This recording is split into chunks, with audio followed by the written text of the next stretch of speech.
fait, vous savez, ça m'a fait penser à plusieurs choses.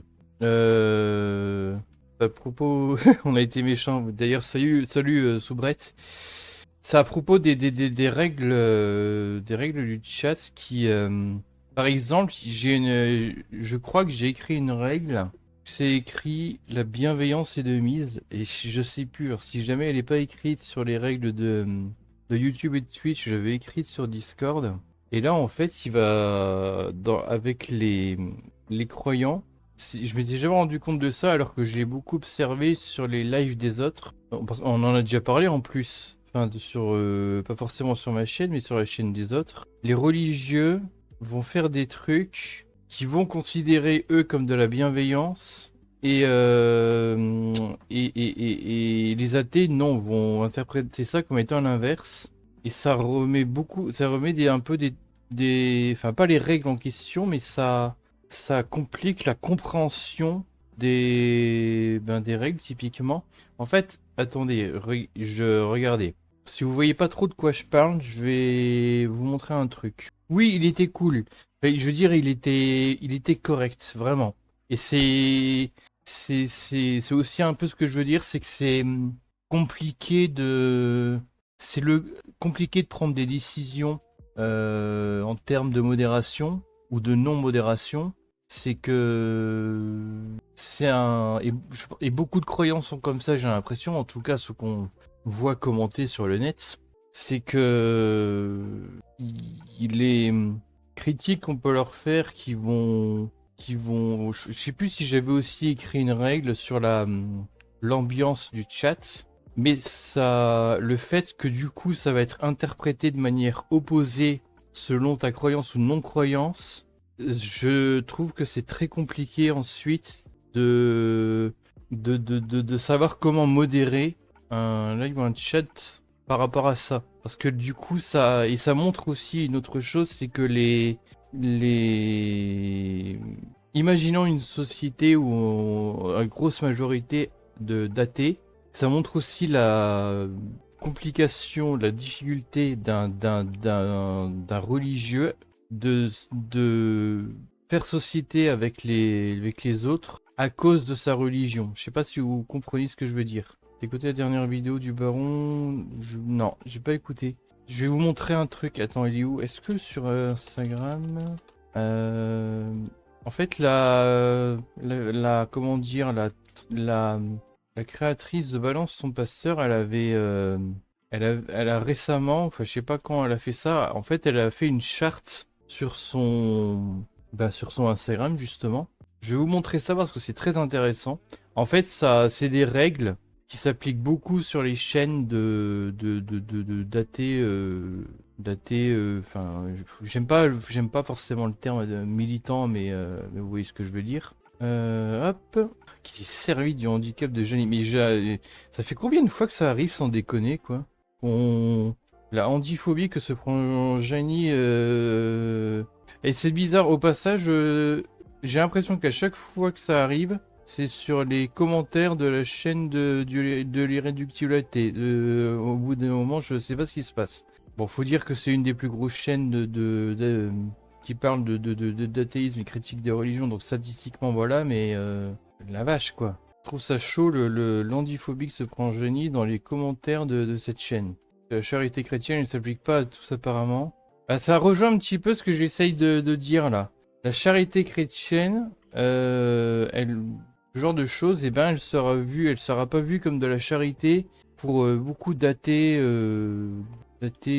enfin, youtubeurs ou non d'ailleurs. Et en fait, je me dis, mes règles actuellement sont peut-être pas assez précises pour les lives religion, pour les lives critiques de la religion. Et bah regardez, je pense qu'à l'avenir, non, on va prendre celui-là. Je pense qu'à l'avenir, dans la description avec les règles, là, je vais dire que les règles de la charte de Balance son pasteur s'appliquent aussi sur ma chaîne. Et en vrai, même si c'est pas dit explicitement, et ben, ça s'applique sur la chaîne sur plein de chaînes de critique des religions. On va faire ça. On va faire ça. Allez, bouge ton cul là. Bon, je sors un peu du sujet de l'étude de la porte ouverte, mais je pense que c'est important qu'on en parle. Alors, ça marche ou pas ce bordel là? Bah non, ça marche pas. Pourquoi ça marche pas? Voilà, là ça marche. On va lire un petit peu la charte de l'Instagram Balance son pasteur que j'ai déjà présenté plusieurs fois. Elle est vraiment bien cette charte, j'aime beaucoup. Respect et bienveillance, neutralité. Alors neutralité à la limite, c'est là où je vais être un petit peu moins d'accord. Neutralité par rapport à qui, à quoi, à quand. Alors dans le contexte de son compte Instagram, je pense que ça veut dire il faut pas...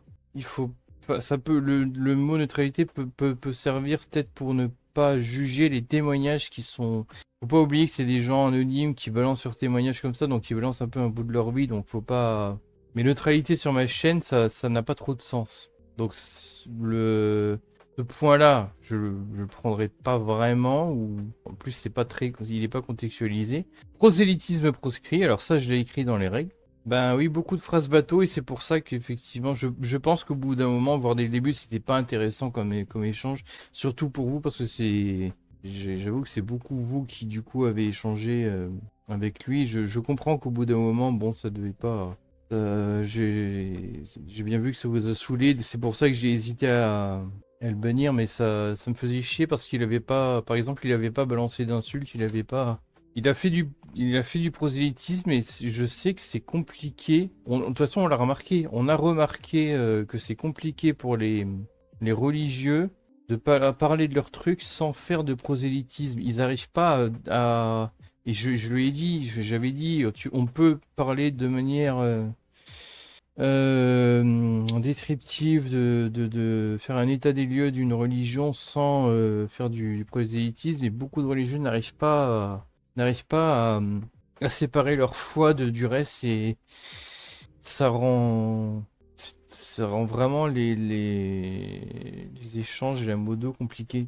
Et en fait, là où ça me fait chier de sanctionner ça, c'est que je sais que c'est pas de leur faute. Insulter, on peut s'empêcher d'insulter des gens la plupart du temps. Mais s'empêcher d'avoir un mode de pensée, le mode de pensée, il est inconscient. C'est très inconscient ce qu'ils font. Ils sont victimes et si on les banne, ben ils vont encore plus ressentir la persécution. Donc c'est très compliqué. Je sais pas comment gérer ça en vrai. Pour une fois qu'on avait une musique, je peux pas m'empêcher de rigoler un peu. Oh bah, ça va, je vous ai beaucoup laissé échanger justement, hein. Vous avez eu beaucoup l'occasion ouais, d'échanger. Injonction proscrite. Ça, je pense que je devrais l'écrire, le rajouter dans les règles, ça. Les injonctions et les conseils, histoire qu'au moins que ce soit un peu plus clair, quoi. Mais en fait, c'est malheureux que beaucoup de croyants n'arrivent pas ne serait-ce que mettre ça de côté. Genre, temporairement, tu sais, ils changent un peu de mode de fonctionnement. Mais ça, c'est vrai qu'on tourne en rond et c'est par le fait qu'on tourne en rond que les échanges sont compliqués et souvent peu intéressants. C'est un peu pour ça que je ne souhaite pas faire de débat avec les croyants. Bon, et puis de toute façon, enfin, il faut vraiment être taillé pour ça, quoi. Respect et bienveillance, aucune minimisation, banalisation, insulte ou jugement. Cet espace de reste, c'est sûr. On accueille le récit avec attention et soutien. Seront supprimés les messages à caractère discriminateur, psychophobe, validiste, grossophobe, raciste, homophobe, islamophobe. Bon, islamophobe, regardez ma vidéo de lundi. Il faudrait. Ça veut dire quoi, islamophobe? Ça veut dire tout et pas son contraire, mais tout et son truc de côté. Pas de débat théologique. Voilà, ça. Ah putain, ça me casse les couilles ces trucs automatiques. Ça, ben voilà, c'est un truc que je pourrais. C'est un truc que je pourrais ajouter. En fait, j'ai fait un truc, voilà, j'ai fait une règle pas de prosélytisme. Il faudrait que je fasse une catégorie de mes règles spéciales religion où j'ajoute pas de débat théologique aussi. Ou éventuellement de cotis, ça change des cadeaux. Un autre discours. Oui, oui. Bah, est-ce qu'il était si différent? Après, ouais, oui, en théorie, c'est pas vraiment le même mode de pensée, donc pas de débat théologique. Ici, c'est pas un espace de débat théologique religieux, de foi, de croyance. Et voilà, c'est un peu ce que je disais, beaucoup de croyants ont du mal à comprendre et assimiler ça sur les chaînes de critique des religions. Alors, sauf effectivement, je mets de côté, je mets à part les live débats, parce que là, bah, justement, bon, enfin, après, même dans les débats, les prêches, c'est pas intéressant, mais les commentaires doivent rester centrés sur sur les témoignages. Bon, ben voilà, c'est les témoignages, donc voilà, c'est typique de son compte. Ça, voilà, la Bible dit que c'est pas biblique, un vrai chrétien seront supprimés. Pas de tentative de convaincre. Et en fait, ah putain, alors ça c'est très intéressant. Le pas de tentative de convaincre. En fait, je pense que beaucoup de croyants se retrouvent dans la même difficulté que moi quand je dis, quand on parle de l'évangélisme, je l'ai dit même 50 fois, eh ben, on a l'impression de faire de la pub de l'évangélisme. Donc, quand je lui avais demandé tout à l'heure d'essayer d'un peu de séparer les deux aspects, moi-même en faisant l'évangélisme de A à Z, enfin, il a fallu que je réfléchisse à comment j'écrive mon script. Notamment pour ça qu'il y a des blagues pour, notamment pour montrer, bon, que j'en parle d'un point de vue athée. C'est que même quand tu en parles de manière descriptive comme ça, c'est difficile de vraiment de pas passer pour quelqu'un qui en fait de la pub. Et l'étude de la porte ouverte, si tu lis un extrait de l'étude sans contexte, tu crois que c'est un truc de croyant. Parce qu'ils se sont mis dans la peau des croyants pour faire une synthèse dans les trucs qu'on vient de lire. C'est plutôt un... Ouais, alors un espace d'échange on peut dire que ce chat est un espace d'échange. Voilà, d'échange sans qu'il y ait besoin d'essayer de convaincre. Mais beaucoup de croyants semblent avoir du mal à... En fait, on parle pas juste d'une croyance, faut pas oublier qu'on parle d'un vécu, d'un truc qui est très dans l'émotionnel. Et je pense que c'est pour ça que c'est compliqué pour eux de séparer les deux. Je pense que je ferai un extrait de live de ce petit aparté qu'on est en train de faire ensemble parce que c'est intéressant. Je me demande si cette chaîne accepterait les témoignages des personnes qui ont apostasié. Alors cette chaîne, tu parles de quoi? Tu parles de Balance son pasteur ou tu parles de... Tu parles de Balance son pasteur? Je pense que oui parce que les... En fait, ça s'appelle Balance son passeur, mais disons que c'est un petit peu plus général que des responsables d'église qui ont fait de la merde.